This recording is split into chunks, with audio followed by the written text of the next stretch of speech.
So good morning, everybody. My name is Jason Palich. I have the honor of serving as the Executive Director of the 495 MetroWest Partnership. I want to thank you for joining us this morning for our Housing Committee Forum on Transit-Oriented Development. In just a moment, I'm going to turn things over to our Housing Committee co-chairs, but first I want to go over some housekeeping items briefly. All attendees are muted during today's session. Following each presentation, we're going to invite, or following sort of the opening of our presentation with our panelists, we're going to invite our audience members this morning, if you wish to do so, to ask questions of our panelists by typing them into the chat function of our Zoom meeting this morning. Our committee co-chairs will moderate those Q&As by selecting them from the chat and reading them aloud to our panelists. Please note today's session is being recorded and will be posted for later viewing on the partnership's website and YouTube page. At a pre-pandemic meeting of the 495 MetroWest Partnership, we'd begin with all of our attendees going around the room to introduce themselves. In keeping with that spirit, at this time, we invite you to utilize the chat function to introduce yourself with your name, title, and organization so folks can get a sense of who's all with us this morning. Should you experience any technical problems during the session, our immediate guidance would be to log out and then log back in. Should you need further assistance, the partnership's manager of policy and planning, Jeremy Thompson, is available to assist you and can be reached via email at jeremy@495partnership.org. At this time, I'm going to turn things over to our Housing Committee co-chairs to get the conversation started. Each 495 MetroWest Partnership Committee is led by a public sector and a private sector co-chair. Our public sector co-chair of our Housing Committee is Sarah Raposa of the Town of Medfield, and our private sector co-chair is David McKay of the law firm Myrick O'Connell. At this time, I'm going to turn things over to Dave to get things started. So take it away, Dave. Good morning, folks. Great to see you all. The 495 MetroWest Partnership's Housing Committee was established by the organization's Executive Steering Committee in the fall of 2020 to focus on the issue of housing in the region, addressing topics including but not limited to affordable housing, workforce housing, senior housing, transit-oriented and mixed-use development, zoning as it pertains to housing, and the impact of housing on the region's economy and resources. This morning, we're fortunate to be joined by three leaders from different municipalities in our region who will talk about their successes and plans for transit-oriented development, ranging from recent development to long-term visioning centered around commuter rail stations. We're pleased to be joined this morning by Erika Oliver Jerram. Erika is the Acting Director of Planning and Community Development for the City of Framingham, and Chris McGoldrick, who is the Town Planner for the Town of Grafton. In addition, we're expecting to be joined by Jamie Hellen, the Town Administrator for the Town of Franklin, but Jamie's running another event that coincides with this, so hopefully he'll be signing in shortly. We're going to have each of our panelists speak for a few minutes about the approach that their community has taken for transit-oriented development. And with that, we'll begin with Erika. Erika, take it away. Oh, Erika, you're muted, on. Erika. Yes, got it. There you go. First world problems. Thank you. I was thrilled to be asked by Jason to join this panel, and I'm happy to talk about our experiences in Framingham. When I started in Framingham in 2007, the town was working on these two projects that were the key to setting the downtown on the path of revitalization. One was a 6-story multifamily building to be constructed behind the arcade, and the other one was the downtown grade crossing, huge, multi-million-dollar infrastructure project. Neither of these projects have happened, but I point that out to say that you really just don't ever know what will be the tipping point for revitalization or some other kind of transformative change in your community. But you really just have to keep working on multiple fronts and know that this takes time. In Framingham, we began to gain some momentum for TOD in 2013 with a series of roundtable discussions that were convened by then town manager Bob Halpin. He brought together folks that he knew from the development community from other places, but also stakeholders in Framingham, selectmen, planning board members, obviously the planning staff, and kind of brought everybody into the room and said, let's talk about why Framingham was not seeing any downtown projects, even though we had updated the zoning within the past 10 or 15 years to try to encourage more density in the CB zone. In the previous few years, I also want to point out that both the town and the state had invested millions of dollars into improving our downtown infrastructure, including updated sewers, new fiber optic cables, and of course the new streetscape and traffic improvements that everybody could see. And that was all, those streetscape improvements were completed in 2016. But before that, the town had also begun to fund a Main Streets type program that was at that point known as Framingham Downtown Renaissance. It is now known as Downtown Framingham, Inc. So at the roundtable discussions, we were eventually joined by MAPC through a state grant, and we worked through these issues and discussed the barriers that needed to be removed in order to create an actual feasible, buildable project. The first thing we did as a group was we agreed on a vision statement that would guide our work. And we would show this at the beginning of each presentation, and it was at the beginning of the report that the MAPC finally produced at the end of this process. The vision was, we want to make downtown Framingham a vibrant, urban, diverse, multicultural center that can really be a hub of economic activity in the MetroWest region. So that's our vision. That was our guiding star, and everything that we did was geared towards that. So MAPC, they did a lot of research. They did a lot of feasibility work. They looked at rents and they looked at building costs, and they helped us craft some zoning that would address the issues that they saw around buildability. And the key issues that the new zoning addressed were that they expanded the CB district boundaries. We drew a line on the map with a 10-minute walk circle. And we took out these sort of established residential districts so that we wouldn't be encouraging, speculation and gentrification. But we wanted that 10-minute walk circle to transit. We increased the allowable site density. We reduced the parking requirements so that residential and office still needed to park themselves, but at a slightly lower ratio. It was at about an average of 1.25 spaces per unit. And ground floor retail no longer required parking if it was under 5,000 square feet. So we didn't want to have each of these little storefronts in the historic district, historic core, having to come to the ZBA or to the planning board for parking relief, because they were never going to have parking. That's not how it worked when these buildings were built. The zoning also allowed more desired uses as of right. We literally went through the table of uses and said, this is what makes a good downtown, and this is something we don't really need in a downtown, so that there was a lot more yeses on the use table. And we reduced landscaping requirements, and we limited most of the property setbacks just to reflect the fact that this was a dense urban area, and we wanted to build up to the lot lines to fill the spaces. And we also I thought it was relatively innovative of MAPC, but they helped us create some language that would provide incentives for land assembly, because we had a lot of small little parcels, and recognizing that we wanted to encourage a larger project of scale, there was an incentive within the zoning that said, if you have a parcel over 30,000 square feet, you can build more. You get a density bonus. So there was no incentive for little smaller lots to develop. They wouldn't be able to build the height and the density. So after MAPC concluded their work with an excellent comprehensive report, I recommend you go to our website and check it out if you want to see what they did. The staff met as a team with an ad hoc group, including a subcommittee of the Standing Committee on Planning and Zoning and a number of planning board members. And we walked through the zoning line by line until everybody was comfortable with the proposal. It was kind of a painful process. I think we had 13 meetings, and we met every 2 weeks for months. And it was in the end, I think everybody was able to say, this is the right thing for Framingham right now. After we had our zoning ready to go, we met with anybody who would put us on their agenda. We secured the votes of support from about 10 elected and appointed boards. We reached out to the chamber. We met with, we had public information sessions and community workshops. We had media outreach. Bob Halpin and Art Robert, my boss at the time, met with the editorial boards of different newspapers. We met with the Rotary. We met with property owners in the downtown to help them understand how this would benefit them.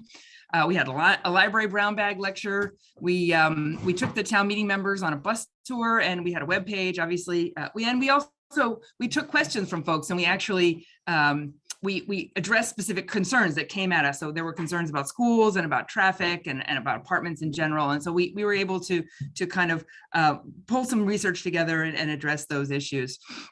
the TOD passed at town meeting overwhelmingly. There were some no votes, but we really felt very confident that this was the vision.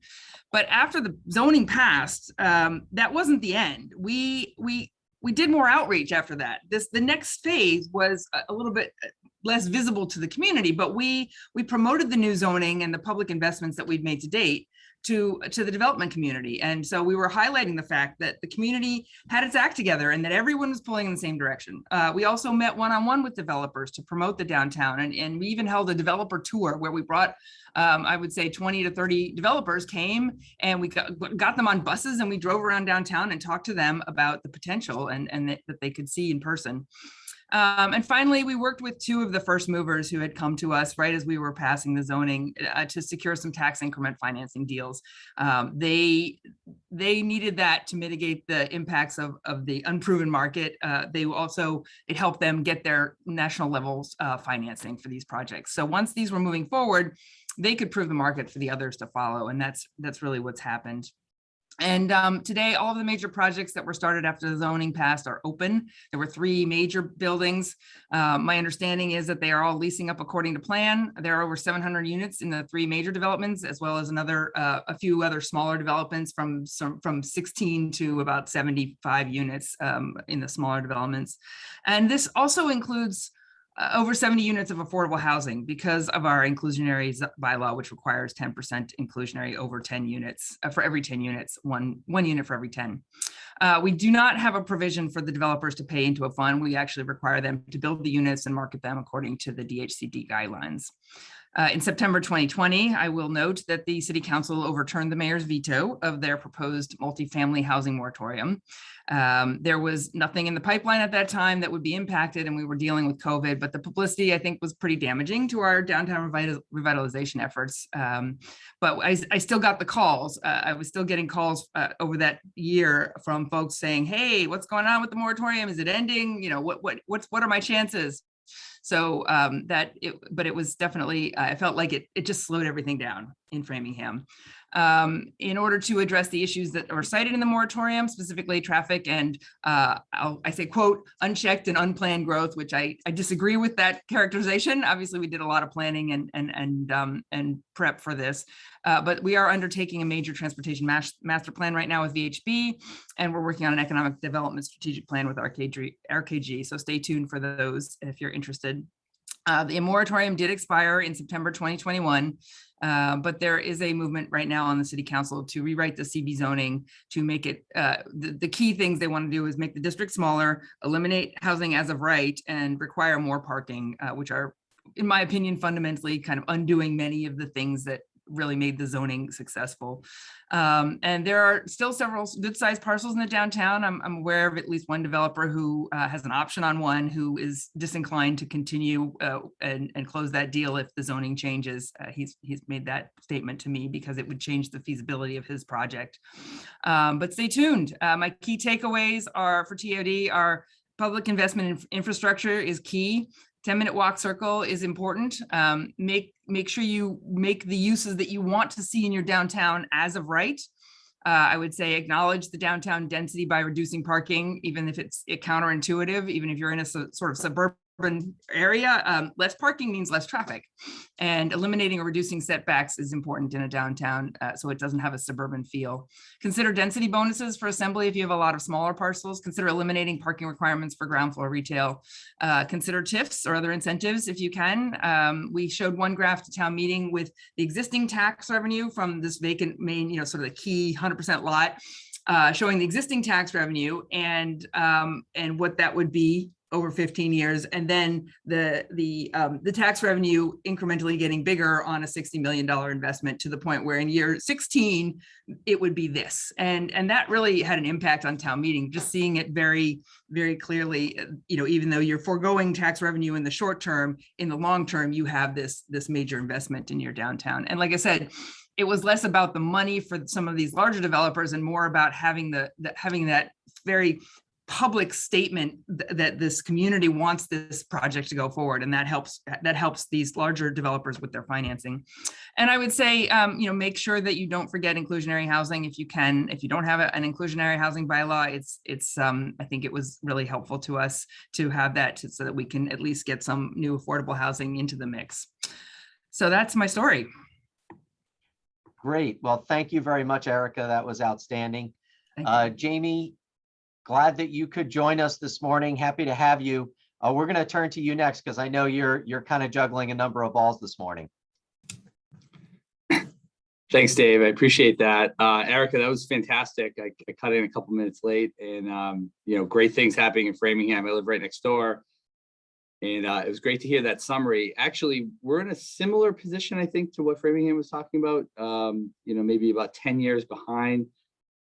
So in short, really, in 2001, 2002, 2003, right when my predecessor took over, Jeff Nutting, here in Franklin as town administrator, he did a couple things. One, worked with some of the downtown business owners to get a federal check from Ted Kennedy, and then the requisite matching dollars from the state, and a little bit of a local contribution into redoing the downtown, what I call the triangle, which is really where Dean College is. The road network was a one-way for a long time, for 40 years. We redid it to a two-way, redid the crosswalks, the pedestrian friendly amenities, the sidewalks, redid the roads, improved some underground infrastructure, certainly for the town. But the thing that Franklin has always struggled with is really private investment. The reality is, and the truth is that a lot of the private business owners that are in downtown Franklin, right next to the train stop as well, just are old time owners who, go back and have owned the buildings for decades in the family. They are generally speaking, a who's who of old time Franklin families. For many years, their businesses were about as good as it gets. They certainly have been all very successful in what they've done.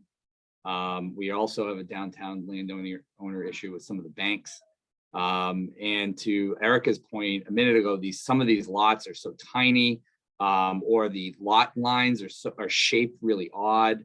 That is probably the number one problem of all the lot lines are all confusing. They don't even reflect anything on the ground. The ownership status of them are complicated.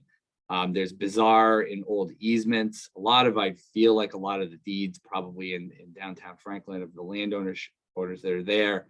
I wish I could sit down and have the registrar come in and resurvey all these things, which would probably be something that would be helpful. It's just unbelievable how the land has been cut up over the years.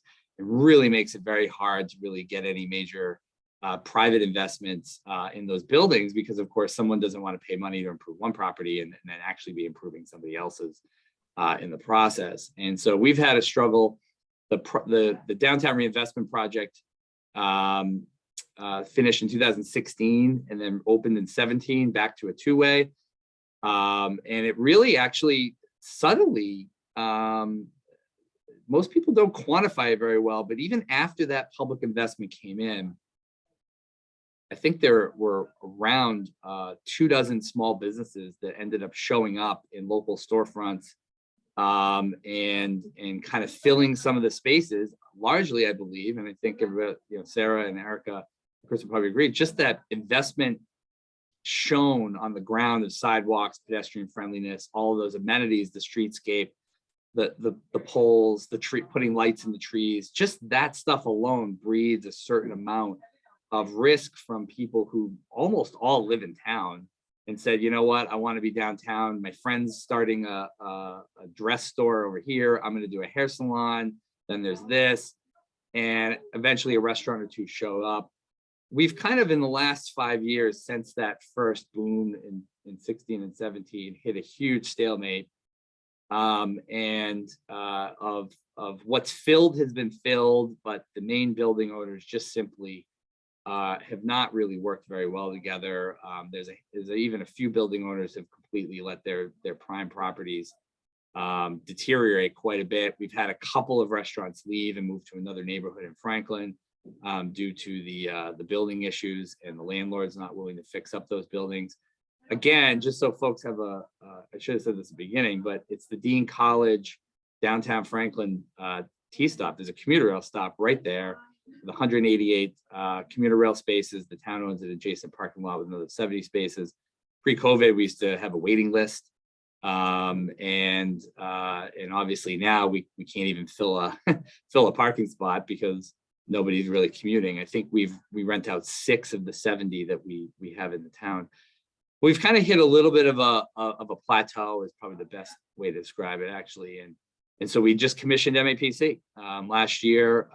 We put $95,000 and then some additional revenue into a capital account to go through the town's first zoning diagnostics and full court public input sessions of doing an entire zoning study of within a mile of our downtown, the train center, which is really, it's a pretty tightly packed area, folks know from downtown Franklin.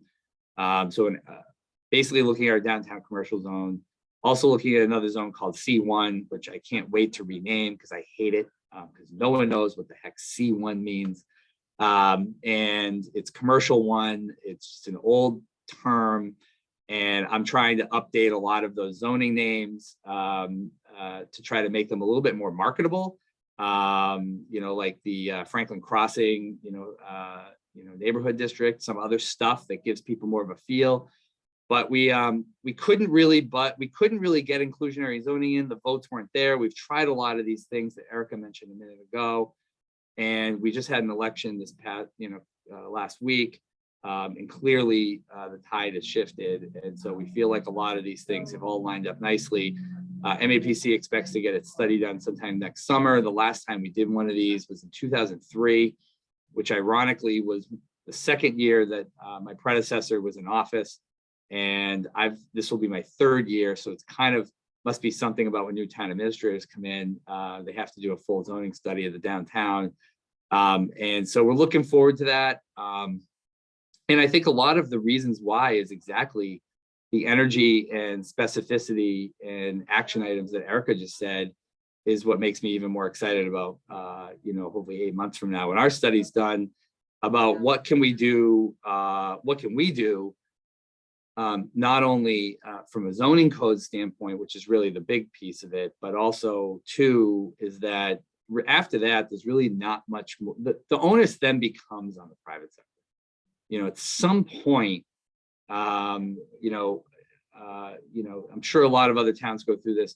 I have to go through near hostage-esque negotiations to get anybody to put a grease trap in, even to listen to me, even though that's the bylaw now. But when things change over, as everybody knows, like general infrastructure that Erika mentioned a minute ago, is still the big deal. The grease trap, sewer, water, all that typical stuff, sidewalks, pedestrian friendliness, all those pieces are huge. And if we can change the zoning in downtown, put some more investment in, get some more visioning, maybe show the business owners where the citizenry and the discretionary income in town wants to go. Maybe we can get some more private investment. A lot of people complain to me about the MBTA. They are one of the most difficult agencies ever to deal with. But as I articulate to them, the reason why Westwood and Norwood and other stations, maybe even Framingham, are getting money from them and attention is because the T wants to see not only a public investment, that's the easy part. It's really the private sector investment that's the hard part to court in, to get them engaged in realizing that there's to see the forest from the trees, if you will, has really been the challenging thing, specifically in Franklin. But I also know it's been challenging for a lot of those other older downtown centers throughout MetroWest, where it's been difficult to kind of get some of that camaraderie sometimes. So I know in some instances it's worked out really well, like a Hudson, but in a Maynard, but there are a lot of communities that are still struggling with that stuff. So we hope that this study at least gives us the footprint and the roadmap for the next several years.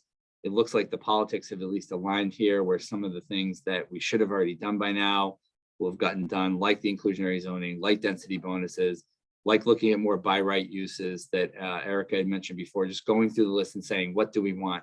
Yes, we want to be Davis Square, right? That's really what everybody wants. It's a cute little cuddly Davis Square or Central Square, whatever neighborhood feel in their little downtown.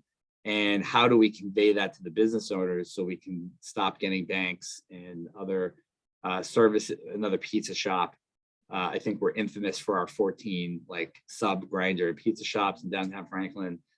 And so what else is out there that folks can do? So that's a little bit in a nutshell, and I really appreciate the opportunity, Jason and Dave, to talk a little bit this morning. Thanks. Great. Well, thank you very much, Jamie. That was very interesting. And now we'll hear from Chris McGoldrick in Grafton. Chris, take it away. Thank you. And thank you, Erika and Jamie, for those presentations. Those were really interesting to see what other communities are doing with TOD.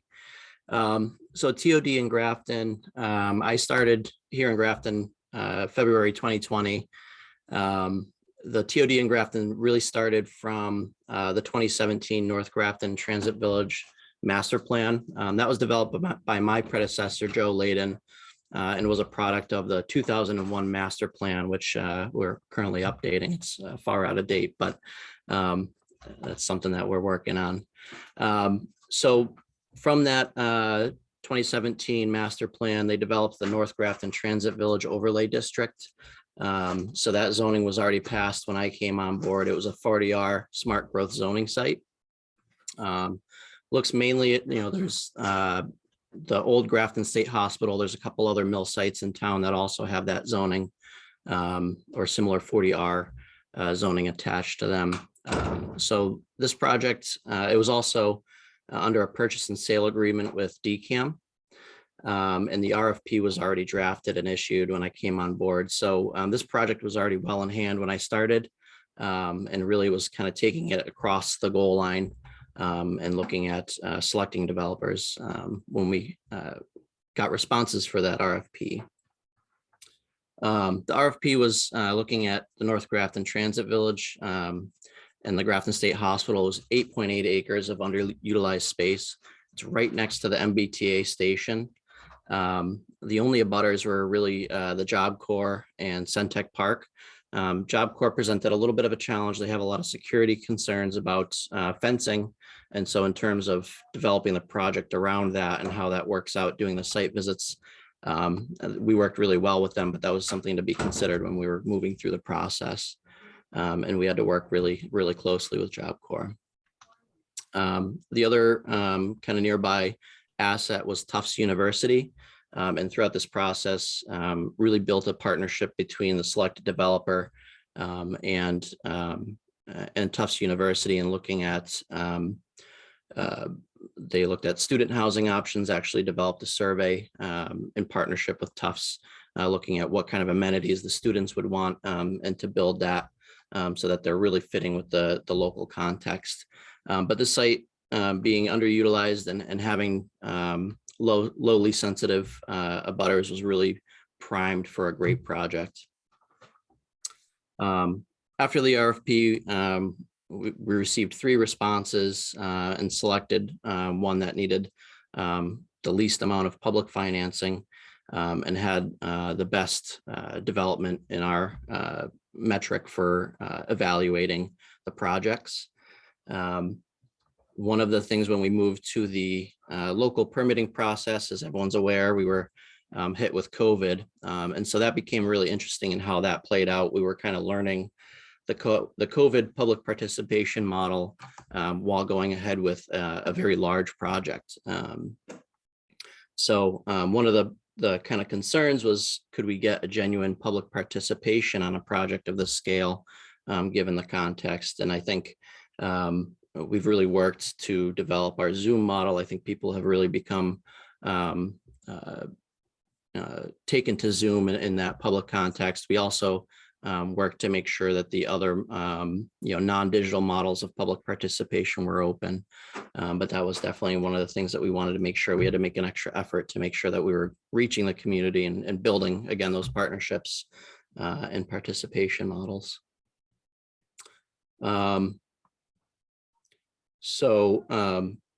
Other kind of things that came up in that, we were looking at the traffic study with COVID. I'm sure people are well aware that projects of these scale, traffic is always a concern, and there was a lot of questions of how that plays out with the COVID model, as people driving and traffic counts were affected by that. There are ways that developers are able to do the adjusted models for traffic. We didn't get as much concern in terms of what that traffic study presented, but one of the things that we've done in other projects is actually do post-occupancy traffic studies in order to kind of come back to that and review those numbers after the occupancy to see how it's actually playing out. So that's a good tool to use if there is that concern. Another benefit, the proximity of this site to the MBTA train station. It was a known issue that parking at the Grafton station was just, if you weren't there at 8 o'clock, there was no parking. It's always filled up. And so as much as us planners try to reduce parking requirements and reduce the amount of parking, this project really needed to help facilitate that. And so the developer has proposed to do additional parking and work with the MBTA to do overflow parking at this site. But part of that is also looking at being New England weather, how do people park at this offsite location and then walk, and making sure that the sidewalks are maintained and plowed in the winter months, because in New England we have to plan for all weather at any month. So that's one of the things we're working at with DPW and the other properties on that pedestrian route to make sure that that is maintained. Where we are now, construction is in the beginning stages. There's been some site clearing, and the site is really starting to be transformed. We haven't moved into demolition yet, but that is soon to be coming. And then the site will be developed. We're doing regular meetings with the developer, which is always a good tool. I learned that from my time in Shrewsbury, to really keep a pulse on the project and work with the developer and any kind of issues that arise. You're already having that regular meeting to address that. One of the benefits, always trying to move with the momentum of development. This developer actually picked up another RFP that we issued in another location in town, which is our old DPW site. Although it's not strictly transit-oriented development, it has a lot of the same elements. It's right in the center of our town, and it includes a mixed use, our village mixed use zoning that was passed at the town meeting while we were going through this process. So again, building that relationship with developers is always a good part to drive that momentum, especially in smaller communities. So, but that's all I had. I'm happy to answer any questions that people have. So. Great. Well, thank you very much, Chris. I think at this point, we're going to turn it over to the discussion session, and I'll turn it over to Sarah. Thanks, Sarah. Okay, so Katie Roby popped into the chat. She's got to go to another meeting, so I hope I didn't miss her. But do you guys have any percentages of retail required in by right mixed use in the downtown?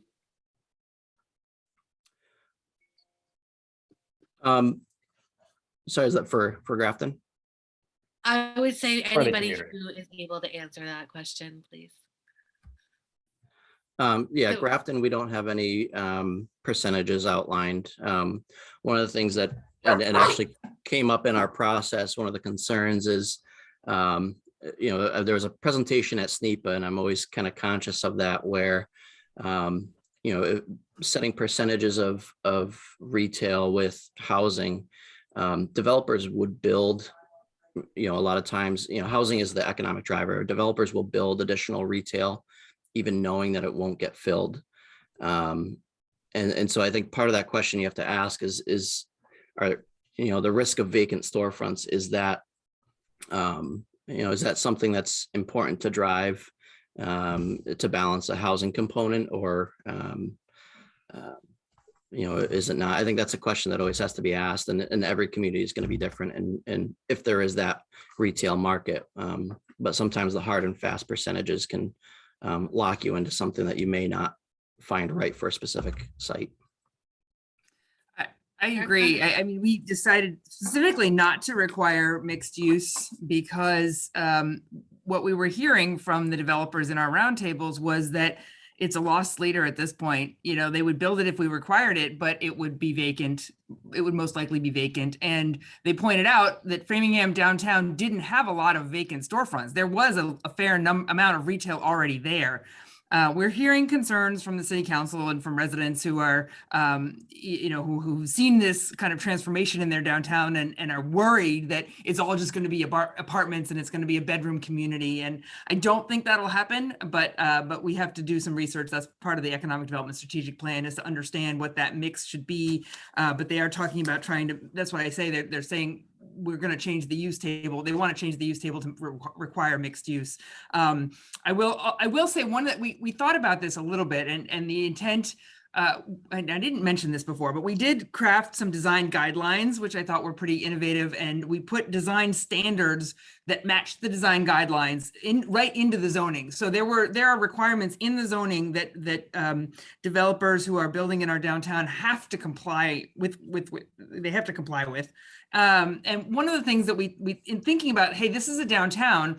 If you build a multifamily building right on our main drag, right on Concord Street or Waverly, we want to maintain the opportunity for this to at some point in the future maybe switch to retail if there becomes a need. If it becomes so popular that you want to change your get rid of the apartments in the downtown and make that commercial space, we want you to have the option. So the ground floor is required to be higher on all of the buildings in the downtown. That's a design guideline element that sort of reflects the fact that the ground floor in the rest of the historic buildings is a little bit higher, to reflect that historic commercial nature. So I think some of the developers grumbled that they had to make, that they had to spend a little extra money to make the ground floor a little bit higher. But I think in the long run, it will hopefully make these spaces a little bit more flexible. And if it ever needs to become retail, it could be converted. Thank you, you guys. So I wanted to go back a little bit to the MBTA's rail vision planning process. Did that take any role in spurring development interests or accelerating necessary zoning reform in any of your communities? And I think Jamie's in his other meeting, but I'll start with Chris and then go to Erika. Yeah, I think I'm sure it did play some process. Again, that was a lot of that was done under my predecessor, Joe Layden, in their 2017 North Grafton Transit Village master plan. But I'm sure that was looked at in terms of the actual development of the site and looking at the project. We were really using that master plan as the kind of guide in terms of looking at that project and the local permitting. So I don't know that we paid a whole lot of attention to the MBTA's planning around this. I don't know that their highest priority is, they want to see the areas around the transit stations develop, but I don't know that they've put a ton of resources, in my personal experience, into that. There's a little bit, for example, we had a meeting with them recently, and they said we're gonna increase the number of trains. We're gonna be making Framingham a hub station, and that we've got this whole plan. And we said, well, okay, but where's the money to support that, right? Where's the money for additional parking in our downtown, and where's the money for? So I think that they've got some great ideas, and I know that we're pushing at the state level to develop TOD developments, but I don't know that their planning influenced us particularly. Okay, thank you. Let's see.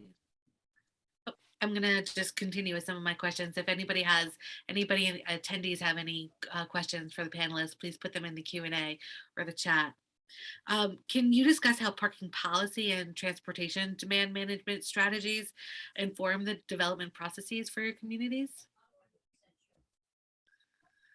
Chris, and then Erika. Yeah, so I think I think the major factor here was looking at, we had the known issue of the MBTA station that had traffic issues. In the way that the developer proposed for this project, they actually split the retail parking and the housing component. And not to get too much into the details, but they actually did multi-level parking garage with the units kind of wrapped around it. And what that does for the residential units is you get ADA accessibility at all 4 floors, all 4 stories. It's actually a level parking garage.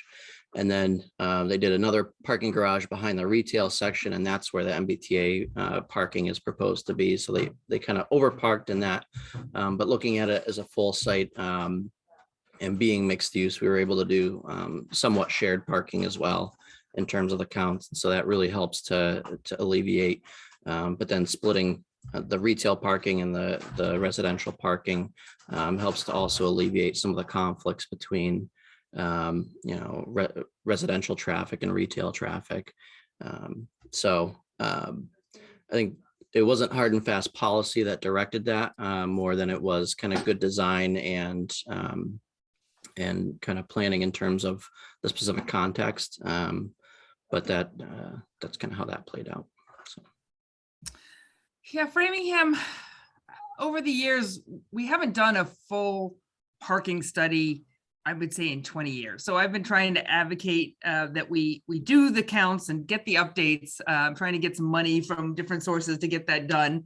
And the reality is we don't really know the impact yet. As I said, all of the new buildings are required to park themselves.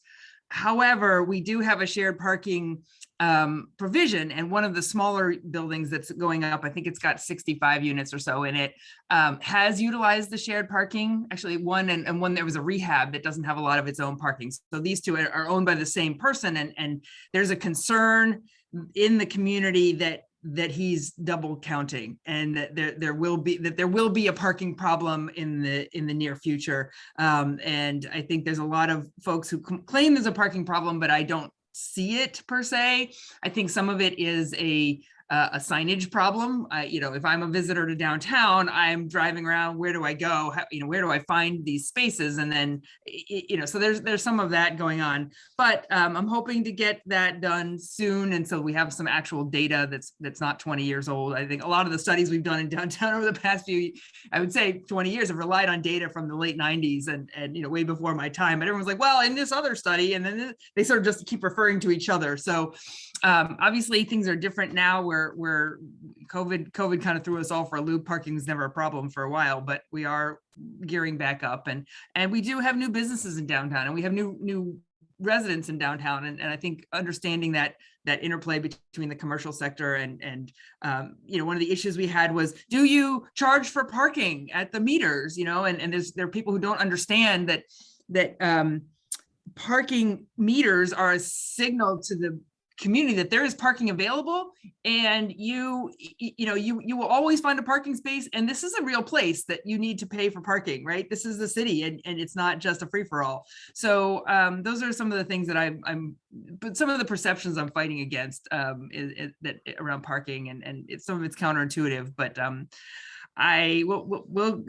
those are some of the questions we want to answer with our studies, because parking in downtown has become a political issue, which is always challenging unless you can throw some information at it.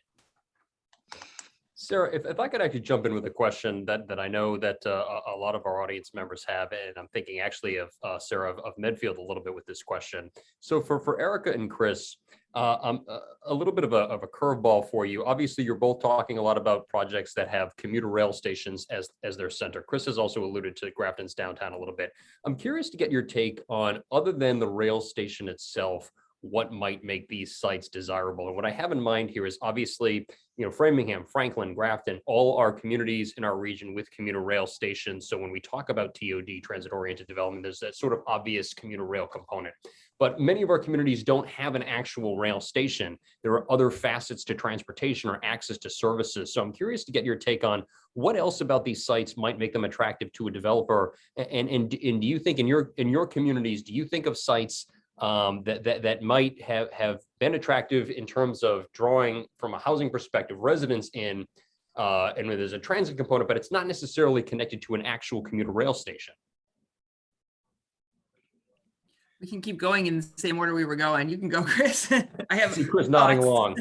Yeah, I think, in terms of the rail, there's not a lot of bike infrastructure for this site. We are looking at starting to pursue the complete streets policy, and that program. I think there's opportunity in town to increase the bike infrastructure, ped infrastructure. But in terms of this site, other than the commuter rail, it is along a main corridor, state road, and part of that is looking at those main corridors and how do you fit that site into the larger context of the transportation network for automobiles. And so that's one of the things that we can do all these other transportation models, but you still have to look at how that fits with automobiles as well. One of the questions that did come up was we were looking at kind of bus traffic and bus routes, more specifically looking at school children and busing school children from the site to the schools. From my time in Shrewsbury, I had become aware that there's the caveat that on these private developments, especially larger scale, that the school buses are not allowed to go into the private property to pick up school kids. So looking at sites along that road that would fit to allow school children to have access to buses, that was a little bit challenging for this site in terms of finding where that'll work. But that was something that came up. So looking at all those kind of multi-modes is important for these, not just the train station access, but also access to the larger region. What are the routes going to, what intersections do you look at in your traffic study going to the interstate and stuff like that. So. Yeah, it's an interesting question. Framingham is a city and it has this urban core, but it is fundamentally a suburban area. And there is a recognition that people are going to be driving into our downtown. Not everybody's taking the train into downtown Framingham. In fact, a lot of the regional folks are coming to downtown in their cars. So that's why I'm thinking a lot about parking and how do you get people out of their cars. I would say in an area where there is no train or no bus, there's two things to think about. It's how do you get people downtown, and how do you give them something to get them there? There's two prongs to this. There's a placemaking element of what are there events? Is there an organization that's creating things that are interesting to come do in the downtown and creating opportunities for people to gather, and that's an important element that's a little bit different from the infrastructure. But then the density is important, making it so that people can live close to the downtown, even if it's not just in the downtown, but looking at the neighborhoods adjacent to the downtown, making sure that those are nice places that people want to live, and that the people who live in those neighborhoods feel comfortable walking a 10-minute walk into the downtown to come take advantage of what's there. So the density and the roofs before retail was a phrase we used a lot when we were talking about TOD, is like you have to make it a place that people live so that they'll spend their money in this area. And then, like I said, making it a comfortable walk, making it a comfortable place to bike, making sure that the non-vehicular infrastructure is there, as well as making sure people can park, at least if they're parking on the outside, they can walk in. So those are the things I would think about it in an area that doesn't have a train station. I don't know, honestly, that the train station is the driver. I mean, it's allowed us to leverage a lot of state funds and a lot of, resources from MBTA and others, but I don't know that is necessarily what's bringing people into downtown. I think a lot of people are just driving through Framingham on the train, frankly, in some cases, or getting on there and going in, and but they still are driving into downtown to get on the train. So there's a lot that a community can do that doesn't have a train station. Well, that was really interesting. Thanks for Jason, thanks for that question, but then also thanks to Erika for talking about the other types of things that communities can do that, aside from having an established commuter rail station. You were talking about leveraging with this city and and municipal funds. Are you working at all with the private development community in any sort of ways? I would say not specifically. We other than the outreach that we do and I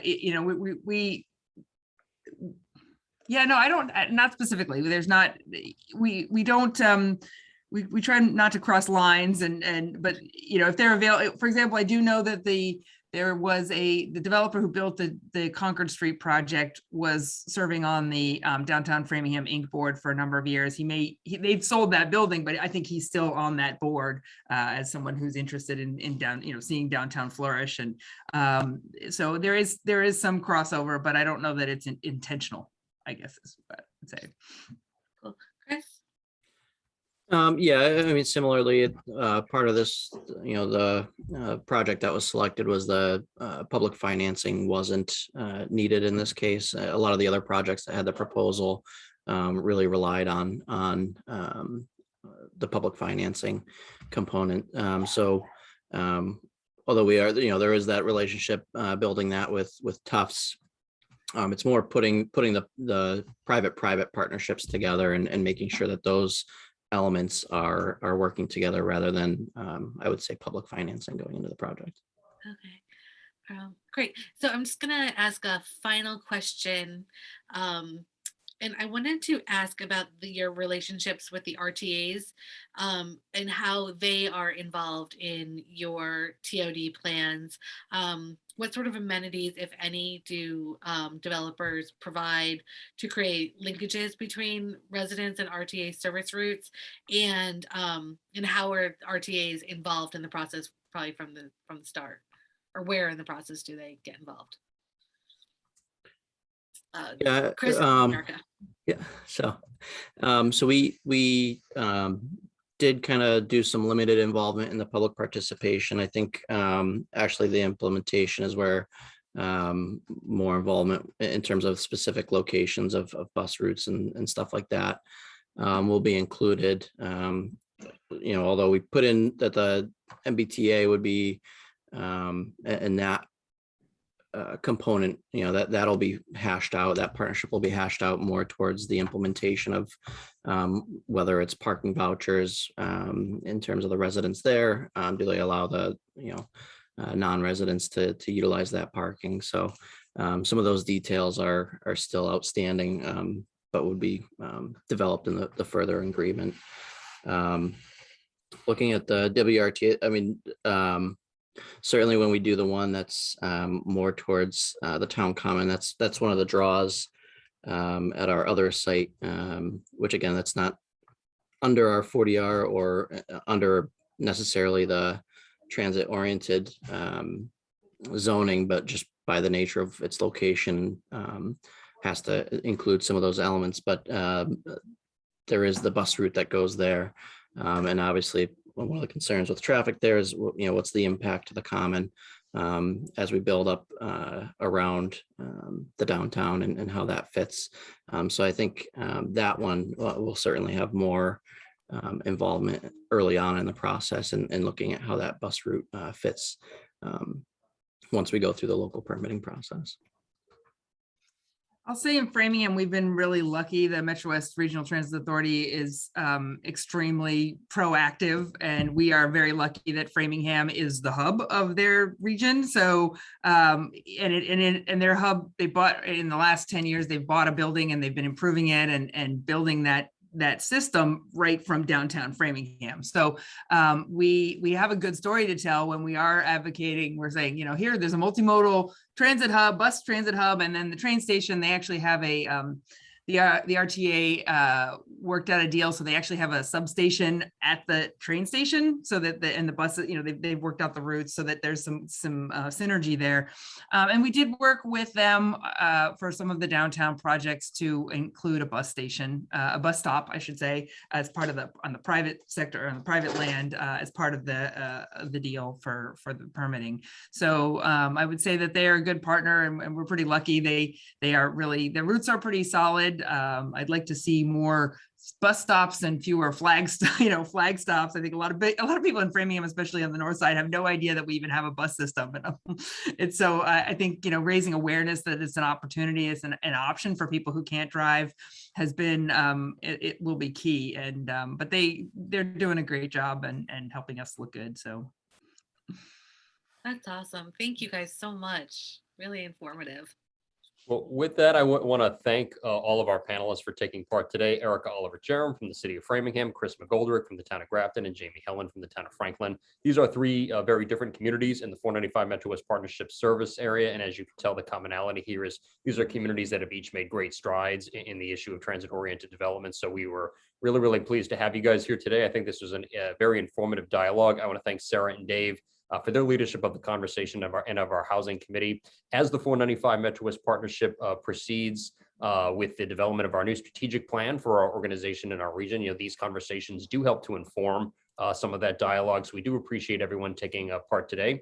The recording of today's conversation is going to be posted later on at 495partnership.org. And certainly if anyone is interested in getting involved further or learning about our other activities and events, please visit 495partnership.org to sign up to join our email list. So with that, I want to thank everybody for their time and participation today, and have a great day, everybody. Thanks all. thank you.